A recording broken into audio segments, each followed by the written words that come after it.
Mesdames et messieurs, bonjour. Aujourd'hui, je vous emmène à la découverte d'un roman qui a fait scandale lors de sa parution en 1857, Madame Bovary. Son auteur, Gustave Flaubert, est un écrivain français majeur du XIXe siècle. Avec ce roman, il nous plonge dans la réalité crue de la province française. Fini les romans romantiques et leurs héros idéalisés, place au réalisme. Le réalisme, c'est un mouvement littéraire qui cherche à dépeindre la réalité telle qu'elle est, sans phare ni artifice. Flaubert, avec son style précis et tranchant, excelle dans cet exercice. Il décortique la société de son époque, ses travers et ses hypocrisies. Et quel meilleur décor que la province pour planter le décor de son récit. Loin du tumulte parisien, Flaubert nous entraîne dans la vie quotidienne d'une petite ville de Normandie. Le décor est planté, l'histoire peut commencer. Au cœur de cette histoire, nous faisons la connaissance d'Emma Bovary. Jeune femme issue de la campagne, elle est belle, rêveuse et passionnée. Élevée dans un couvent, bercée par les romans romantiques, elle aspire à une vie pleine d'amour, de luxe et d'aventure. Elle épouse Charles, un homme simple et gentil, médecin de campagne.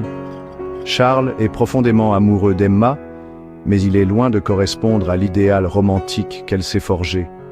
Il est routinier, peu ambitieux et manque cruellement de panache.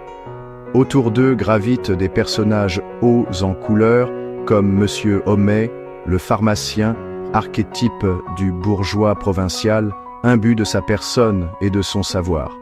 Il y a aussi le vieux marquis de la Vaubyessard, symbole d'une aristocratie décadente, et Rodolphe Boulanger, un don Juan de province qui saura profiter des faiblesses d'Emma.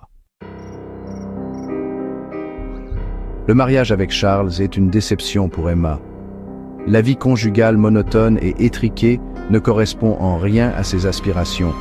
Elle s'ennuie, se sent prisonnière et aspire à une autre vie. Elle cherche alors à combler son vide intérieur par des aventures extra-conjugales. Elle devient la maîtresse de Rodolphe, puis de Léon, un jeune clerc de notaire, mais ces liaisons, loin de la combler, ne font qu'accroître son mal-être. Poussant toujours plus loin ses rêves de grandeur, Emma s'endette auprès de l'heureux, un commerçant sans scrupules. Ses dettes s'accumulent. La menace se rapproche et elle se retrouve piégée. Désespérée, abandonnée de tous, Emma choisit de mettre fin à ses jours en ingérant de l'arsenic. Sa mort tragique est un véritable électrochoc pour le lecteur. Madame Bovary, c'est bien plus qu'une simple histoire d'adultère. C'est un portrait sans concession de la société française du XIXe siècle.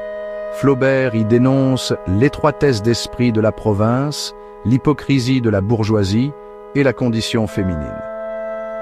Il montre avec justesse comment l'éducation romantique, à travers les romans et les rêveries, peut s'avérer dangereuse lorsqu'elle entre en collision avec la réalité.